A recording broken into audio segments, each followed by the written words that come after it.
Hi there, I'm Richard Lewis reporting for cadred.org, and we're winding down now at DreamHack Summer 2013, the very last few games going on in the background.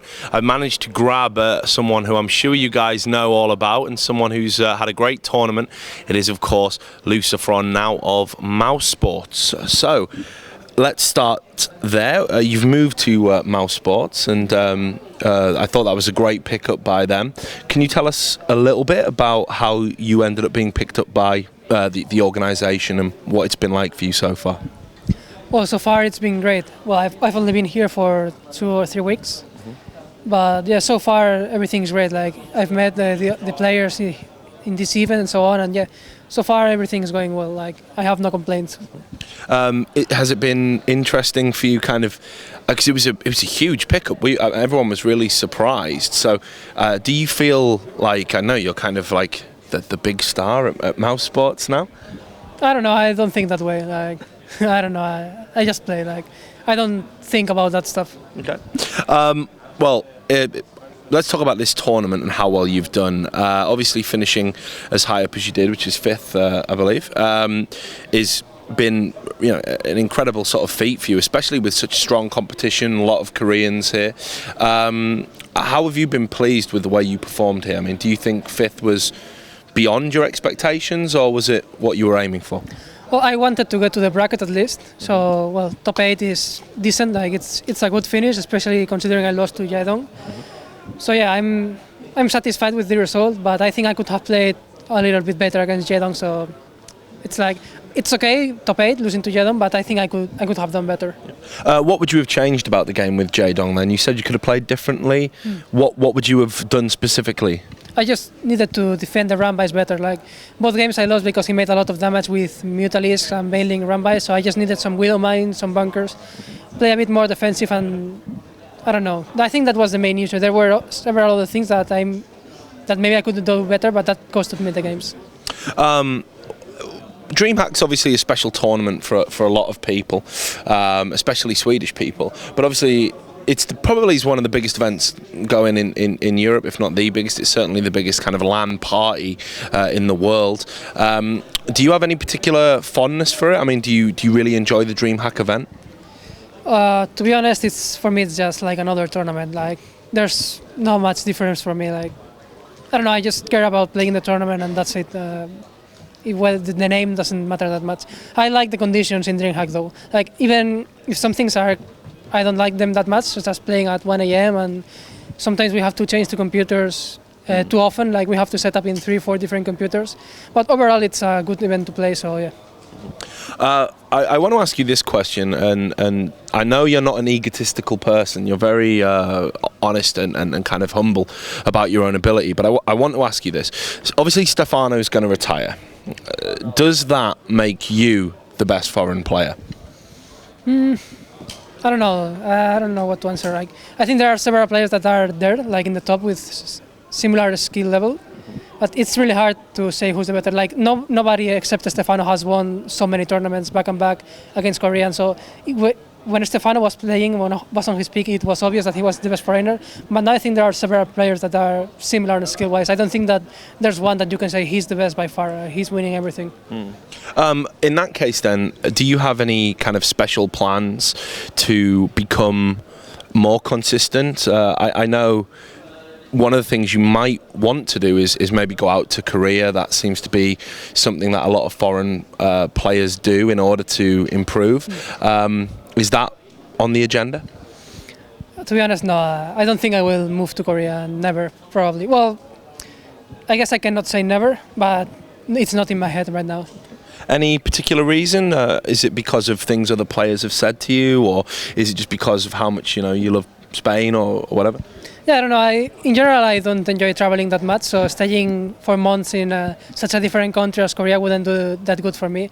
I'm not even sure if I could improve as a player, like living not in Spain. I don't know. I don't think I could do that. Okay. One of the questions I've been asking all the players that I've interviewed here, because I'm very interested in their opinions, has been about WCS, what they've thought of it so far. Generally, I would say people have been a little bit disappointed, certainly the players I've spoken to. How do you feel about it all? I mean, just as a tournament and how it's been executed? Disappointed, you mean with the grand finals or with the overall tournament? I think overall, I mean, people have said it's maybe felt a bit rushed, you know, and not as kind of well organised as it could have been.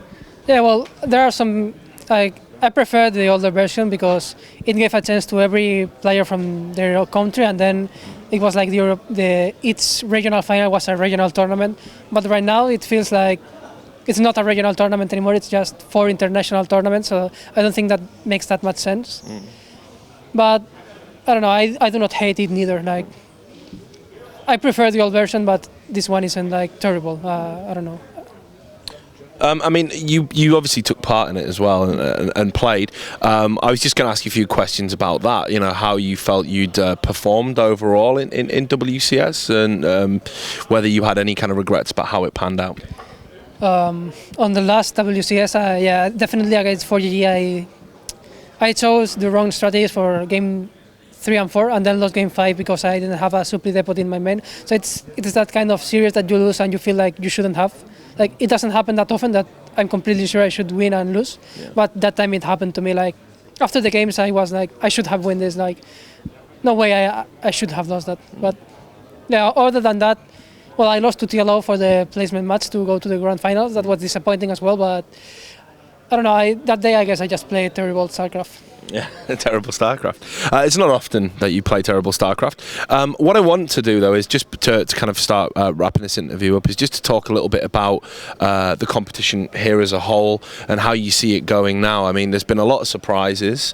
Certainly, we've just seen one, literally, as we've started this interview, with a show has just beaten life, to place this in some context. So, how do you see the tournament panning out now with the people that are left? Who do you see winning it, and perhaps, and why? I think Jadon will make it to the finals against, I would say Hyun, but it's hard to say because Stardust seems to have a really good PVC and Joe seems to have a really good TVC. So it's hard to say, but I definitely think Jadon will beat Teja and probably win the tournament.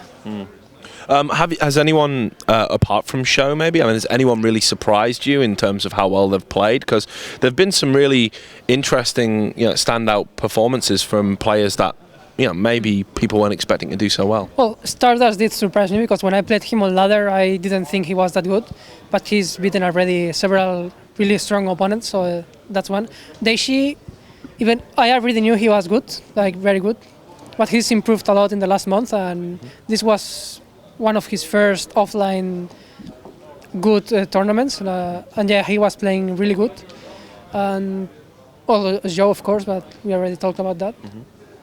And I think those are the 3 that most impressed me. So what are you going to be doing next then? Obviously, I know Home Story Cup's coming up. I don't know if you're going to be attending that. Will you be there, or is there another event in the future you'll be at? I won't. Unfortunately, I couldn't go to Home Story. Like, I had to do something that weekend in Spain. So the next, I guess, is WCS Europe, and right now I can think of any offline tournament, but there are offline tournaments all the time, so probably next month I will go to some. Yeah, like, now that I'm full-time, I will go to as many tournaments as possible. Okay. And just a last question, because I always forget to do shout-outs. I always forget to do it. Obviously, I know you've got some sponsors and people you want to thank, so I'll let you do that now. Okay, thank you. I would like to thank my sponsors, BenQ, Gale, Razer, and Tortage, and everyone who has supported me or watched the games. I hope you had fun. That's great. Well, thanks a lot for the interview. It's always great to see you play, and again, right now, for me, definitely one of the best forwards, no doubt about it. To all the people out there at cadred.org, do stay tuned to our website. We're going to have more interviews like this one coming out from the very last day of DreamHack Summer 2013.